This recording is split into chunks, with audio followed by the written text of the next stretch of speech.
अस्सलाम वालेकुम। इस वीडियो में हम आपको बताएंगे कि आपने प्रोडक्ट को कैसे ऐड करना है। जो आपको यूज़र नेम पासवर्ड दिया गया है वो आपने यहाँ एंटर करने के बाद साइन इन पे क्लिक करना है। लेफ्ट साइड पे आपने प्रोडक्ट्स पे क्लिक करना है, ऑल प्रोडक्ट्स के बाद ऐड प्रोडक्ट। यहाँ पर आपको पहले ये बताया जा रहा है कि रिक्वायर फील्ड क्या है। तो प्रोडक्ट ऐड करने से पहले आपके पास ये सारी इन्फॉर्मेशन होनी चाहिए कि प्रोडक्ट नेम क्या है, उसकी सेल प्राइस क्या है, एचएस कोड क्या है, एफबीआर सेल टाइप और जीएसटी रेट। ये चीज़ें आपके पास होंगी तब आप प्रोडक्ट ऐड कर सकेंगे। और अगर इसमें से कोई भी चीज़ मिस है तो वो प्रोडक्ट ऐड नहीं करने देगा, एरर दे देगा। यहाँ पर फॉर एग्जांपल हम लिखते हैं बैटरी चार्जर न्यू।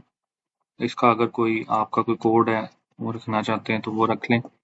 कैटेगरी इसकी क्या है वो यहाँ से सिलेक्ट कर लें। ब्रांड मैं एचपी सिलेक्ट कर लेता हूँ।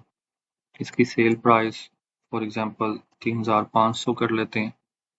Cost price stock alert quantity है कि जब ये बैटरी चार्जर जो है वो 10 से नीचे आए उसकी क्वांटिटी तो आपको एक अलर्ट मिले।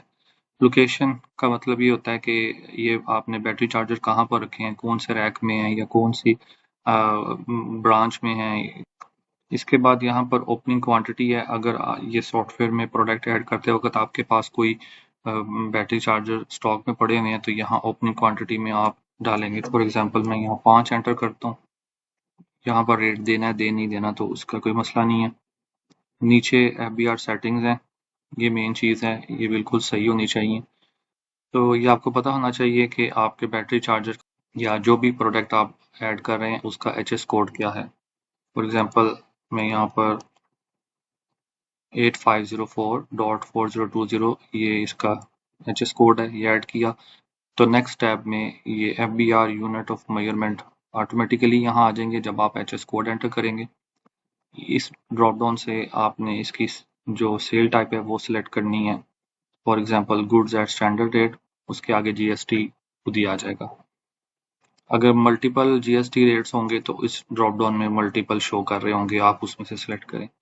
अब गुड्स एट स्टैंडर्ड रेट के लिए कोई एसआर और स्केड्यूल नहीं होता और आइटम सेल नंबर भी नहीं होता, तो इसको ऐसे ही आप ब्लैंक छोड़ दें।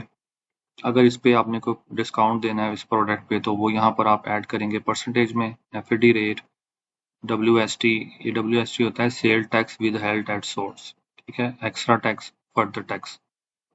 अगर इनमें से कुछ भी नहीं है तो इसको ऐसे ही छोड़ दें और उसके बाद आपने सेव एंड क्लोज पे क्लिक करना है। तो हमने जो प्रोडक्ट अभी ऐड की है बैटरी चार्जर न्यू, वो ये है, ऊपर वाली पहले से ऐड है। अब इसको हम मजीद इसकी डिटेल देखने के लिए ये एक्शन में जो आइकन बना हुआ है इस पे क्लिक करेंगे। तो हमने वहाँ पर जो स्टॉक एंटर किया था वो 5 था और जो अलर्ट लेवल था वो 10 था, तो ये इसी तरह से यहाँ पे आ रहा है।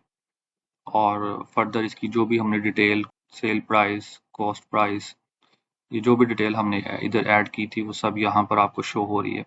अब अगर आपने इस प्रोडक्ट को एडिट करना है तो उसके दो तरीके हैं कि आप ये एडिट के बटन पे क्लिक करके आपके पास एडिट का पेज आ जाएगा, आप एडिट कर सकते हैं। बैक टू लिस्ट पे क्लिक करके यहाँ पर एक्शन के कॉलम में ये एडिट का बटन आ रहा है, इसको क्लिक करेंगे तो हमारा एडिट का पेज ओपन हो जाएगा। फॉर एग्जांपल इसकी मैं प्राइस अब कर देता हूँ 1400 और इसको मैं सेव करता हूँ, सेव एंड क्लोज। तो ये हमारी कॉस्ट प्राइस 1400 आ गई है। इसको हम व्यू करके भी देख सकते हैं कि यहाँ पर पहले कॉस्ट प्राइस 1200 थी और अब 1400 है। अगर आप इस प्रोडक्ट को डीएक्टिवेट करना चाहते हैं तो सेम आपने एक्शन में व्यू के आइकन पे आना है, यहाँ पर डीएक्टिवेट के बटन पे क्लिक करना है। ये आपसे पूछ रहा है आर यू श्योर, इसको डीएक्टिव यस कर देना है। तो ये प्रोडक्ट लिस्ट में जब हम जाएंगे तो ये हमें प्रोडक्ट नज़र नहीं आ रही। अगर हम यहाँ से फिल्टर चेंज करके इनएक्टिव प्रोडक्ट देखना चाहते हैं तो ये देखें, ये हमारी प्रोडक्ट है जो हमने इनएक्टिव की है। Thank you.